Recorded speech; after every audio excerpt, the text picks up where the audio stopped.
Mesdames et messieurs, bienvenue dans ce JDN de ce lundi 7 janvier 2019. Voici les titres. Le préfet de Ziguinchor fait du retrait des cartes d'électeurs sa priorité. Ibra Fall demande aux jeunes et aux femmes particulièrement à s'engager dans ce retrait. La LD fait son introspection et salue les actions du gouvernement dans la région de Ziguinchor. Le préfet appelle au respect des institutions et symboles de la République. L'autorité administrative a présidé ce lundi la première levée des couleurs dans la capitale du Foni. Au même moment, Mamadou Lamine Keïta, le maire de la commune, initie une conférence de philo avec le professeur Songué Diouf. L'actualité internationale mettra fin à cette édition. C'était le sommaire, mesdames et messieurs. Le développement, c'est dans un instant. Bienvenue à tous. Plusieurs cartes d'électeurs sont en souffrance à la préfecture de Ziguinchor et dans plusieurs lieux de retrait. Venu assister à la campagne nationale de formation et d'information organisée par GIF Afrique, le préfet de Ziguinchor appelle la population, particulièrement les jeunes et les femmes, à aller retirer leurs cartes d'électeurs. Écoutons Ibra Fall, préfet de Ziguinchor, au micro de Paul Pascal Da Silva. L'implication des jeunes et des femmes dans le processus électoral. Les jeunes et les femmes, c'est finalement l'essentiel du corps électoral. Si aujourd'hui vous enlevez les jeunes, c'est-à-dire ceux qui ont entre 18 et 35 ans, vous enlevez les femmes, il ne restera plus grand-chose du corps électoral. Donc, parler de l'implication de ces deux franges importantes de la population dans le processus électoral revêt donc un caractère extrêmement important. Or, très souvent, il nous revient des déclarations parfois qui ne collent pas forcément à la réalité, tendant à faire croire que les cartes sont confisquées. Or, des milliers et des milliers de cartes sont en souffrance entre nos mains, surtout celles qui sont rééditées. Je l'ai dit à plusieurs reprises, avec la modification opérée dans la carte électorale, les cartes ont été rééditées en conséquence, les cartes bien sûr des électeurs concernés. Dans la commune de Ziguinchor, où le problème se pose davantage, nous avons, je le rappelle, créé 3 nouveaux lieux de vote. Il s'agit de Castor, de Goumel et de Djabir. Le lieu de vote Collège Senghor, je le rappelle, a été supprimé et les électeurs concernés versés au niveau du bloc scolaire de Boucotte Ouest, que l'on appelle communément Moussa Bari, école Moussa Bari. Donc les cartes d'électeurs concernés sont tous rééditées et sont disponibles dans nos services. D'ailleurs, nous avons délocalisé la distribution pour rapprocher davantage les cartes des électeurs concernés. Aujourd'hui, si vous allez à Collège Senghor, vous trouverez un agent chargé de la distribution. Idem pour Castor, pour Djabir et pour Goumel. Mais nous nous rendons compte que malheureusement le rythme est très lent. Le rythme est très lent. Or, en principe, ces cartes-là devraient revenir à la préfecture au plus tard le 9, c'est-à-dire après-demain, puisque le 9, nous devons désormais commencer la distribution des cartes d'électeurs en commission. C'est pourquoi j'appelle l'ensemble des électeurs à se mobiliser sans tarder pour aller récupérer leurs cartes. Le préfet de Bignona a présidé ce lundi la première cérémonie de levée des couleurs de l'année 2019 à l'école élémentaire Kémo Kamara, ex-indépendance. Babacar Ndiaye a invité les populations, notamment les jeunes, au respect des institutions et symboles de la République. En ce premier lundi du mois de janvier, mais également de l'année 2019, pour souhaiter une bonne et heureuse année à l'ensemble de la population de Bignona. L'objectif étant de partager avec nos enfants, de partager avec les jeunes un certain nombre de valeurs de la République, en particulier le respect des symboles de la nation, notamment le drapeau national. Je voudrais également saisir cette opportunité pour rappeler non seulement la nécessité de connaître et de respecter ces institutions, mais également l'impératif d'encourager, de respecter et d'accompagner toutes les femmes, et tous les hommes chargés d'animer ces institutions et ces symboles. En particulier les forces de défense et de sécurité qui se battent jour et nuit pour assurer la sécurité et la paix au niveau de nos quartiers, au niveau de nos communes, au niveau de nos circonscriptions. Le professeur Songué Diouf a animé une conférence de philosophie à l'intention des élèves des établissements publics et privés de Bignona. L'initiative est du maire qui, par cette action, exprime la volonté de sa collectivité territoriale à contribuer dans la formation des jeunes citoyens, principalement des futurs candidats au baccalauréat. Le compte rendu, c'est avec Lamine Badiane. Pour une première à Bignona, le professeur Songué Diouf a animé samedi une conférence de philosophie, une initiative du maire de Bignona sur laquelle l'éminent professeur n'est pas passé sous silence. Il faut d'abord remercier celui qui a eu l'initiative et le mérite, et qui n'est autre que l'édile, le maire de la ville, M. Lamine Keita. Comme je l'ai dit tout à l'heure, ça a été une très belle initiative, assez noble quand même, que d'avoir pensé, en ce contexte préélectoral très chargé, avoir pensé à la jeunesse et avoir compris, mais que le meilleur investissement qu'on pouvait faire était celui qu'on faisait sur l'éducation. En ce qui nous concerne, c'est avec beaucoup de plaisir que nous l'avons fait. Nous l'avons également dit, la philosophie et sa pratique et son enseignement constituent une passion pour nous, que vivement cela fâche tache d'huile et que cela inspire également les autres chefs de localité. Les élèves ne pouvaient pas espérer mieux et expriment leur reconnaissance. Durant cette conférence, j'ai appris beaucoup de choses, notamment comment définir la philosophie. Ça a été très intéressant comme conférence. On a eu à aborder plusieurs thèmes, d'où le domaine 1, qu'est-ce que la philosophie, quel est l'objectif de la philosophie et comment utiliser la philosophie dans la vie de tous les jours et aussi en tant qu'intellectuel. Cette conférence aux allures de récapitulation de 3 mois de cours est pédagogiquement utile pour les élèves, selon le professeur. La pertinence, c'est que nous venons de boucler 3 mois et que donc il est bon d'évaluer. Et donc à partir du moment où les élèves de octobre à maintenant ont suivi un enseignement, c'est très bon, surtout en ce qui concerne la philosophie, qui est moins une affaire de solution que de questions, et qui est plus une question de perspective encore une fois. Je crois que c'est un excellent moment privilégié pédagogiquement, qu'après 3 mois ou 4 mois de cours, de s'arrêter, de revenir sur ce qu'on a fait pour consolider les acquis, de manière à pouvoir entrevoir la suite avec beaucoup plus de lucidité. Après 1h30 de cours magistral, les élèves apprécient. À ceux qui ont organisé cette conférence, je vous dis bravo, parce qu'on a été très enchantés que vous pensiez à nous, que vous vous dites que les élèves de Bignona ont besoin d'un petit coup de pouce afin qu'ils puissent s'en sortir dans les études. Une autre personne aurait pu seulement rester les bras croisés à aller faire sa campagne, mais non, eux ils ont visé la jeunesse, les élèves de terminale de Bignona. Cela veut dire qu'ils s'intéressent à l'éducation. La conférence s'est tenue en présence des IF de Bignona 1 et 2 et le maire a promis de faire revenir le professeur Songué Diouf avant l'examen du baccalauréat pour une révision générale. Parlons culture à présent. Après son premier album intitulé Dianten, qui signifie l'écoute en Djola, Badou Boy, l'artiste sénégalais basé à Marseille en France, prépare la sortie de son deuxième album le 11 mai 2019. L'album intitulé Silo, la voix en mandingue ouvre le chemin à l'émancipation de la jeunesse africaine dans ce 21e siècle. Non, c'est le deuxième que je prépare depuis longtemps même. Je pouvais sortir si je me suivais moi-même.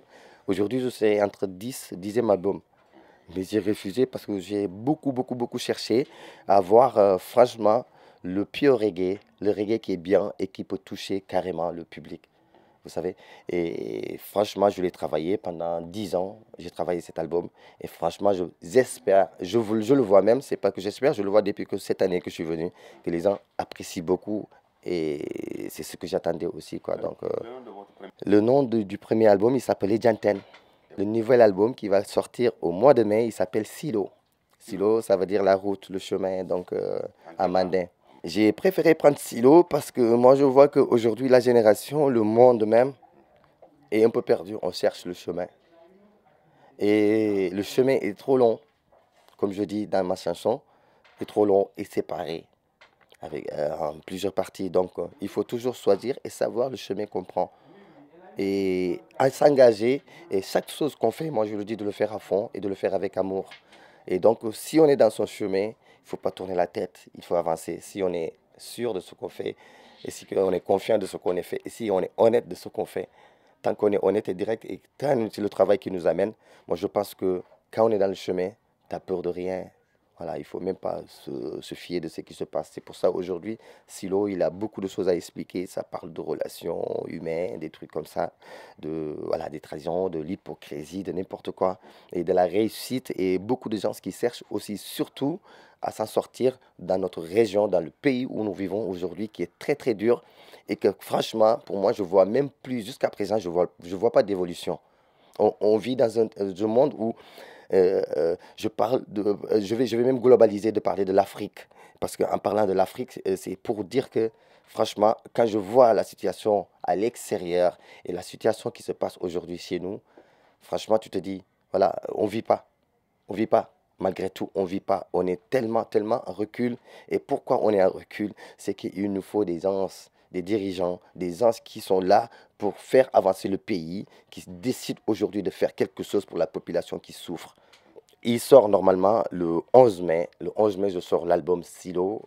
Je le sors en France et il sortira internationalement, Inch'Allah. Je suis basé en France, à Marseille. Mon groupe personnel, aujourd'hui j'ai une bande, ceux qui ont travaillé mon album, c'est carrément une bande, il s'appelle 149 bandes. Et dès que je sors l'album, après cette sortie, ils sont connus en France. 149 bandes, c'est une label qui travaille beaucoup avec les groupes reggae, les plus grands reggaeman de France et de Jamaïque et un peu partout. Donc aujourd'hui j'ai la chance, avec toute la patience que j'ai eue pendant ces 10 ans, c'est ce que j'attendais et pour moi c'est carrément quelque chose franchement bien fait et je pense que tout le monde va apprécier et voilà.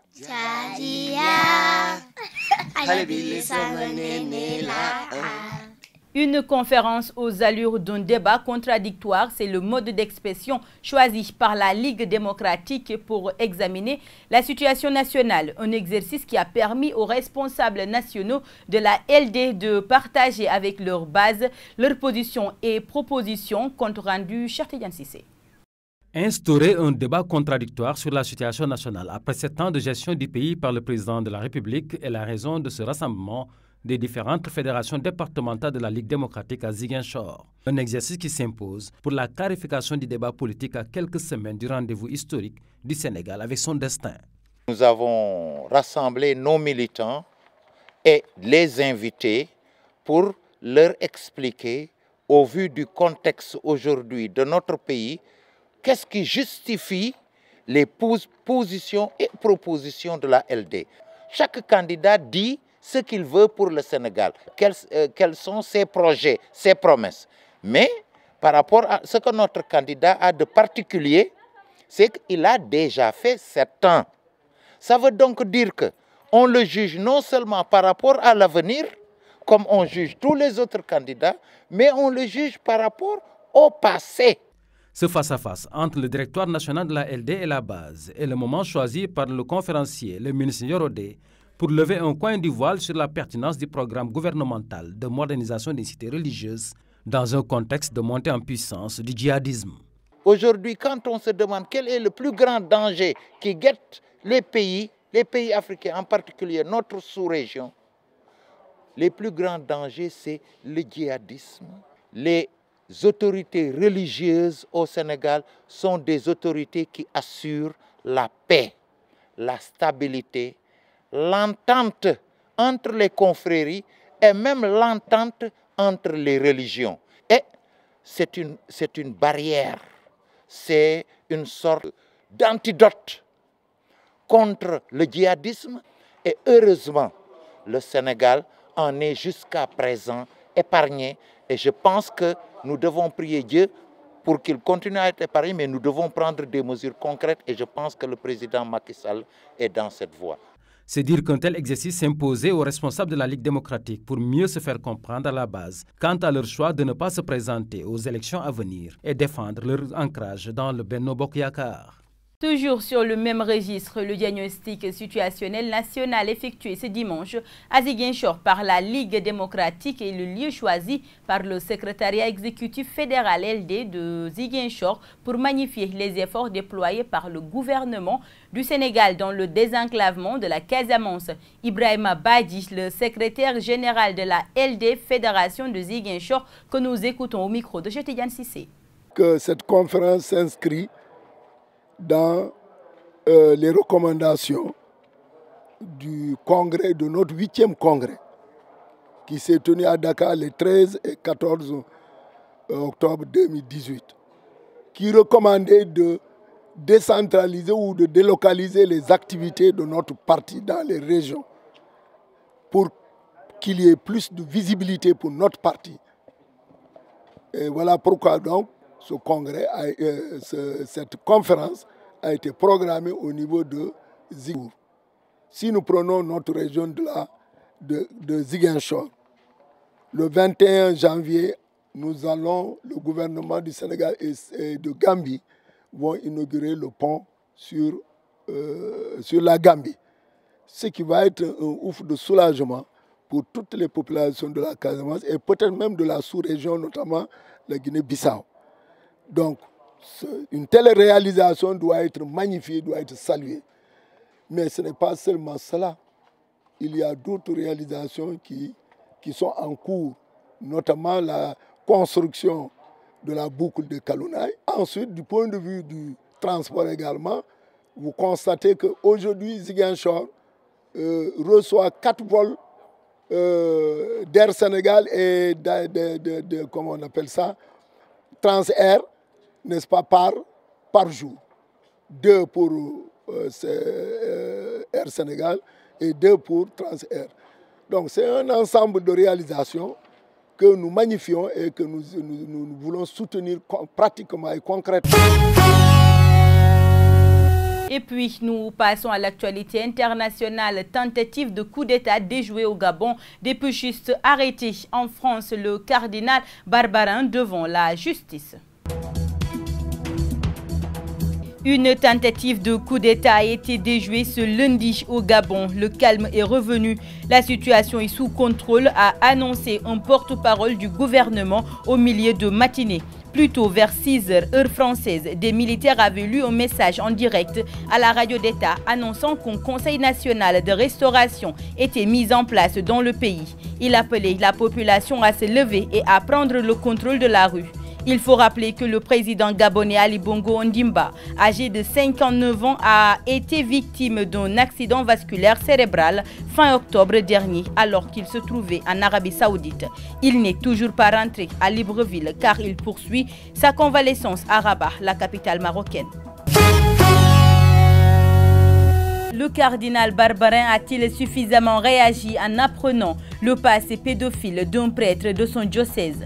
C'est la question à laquelle doit répondre le tribunal correctionnel de Lyon avec le procès qui s'est ouvert ce lundi.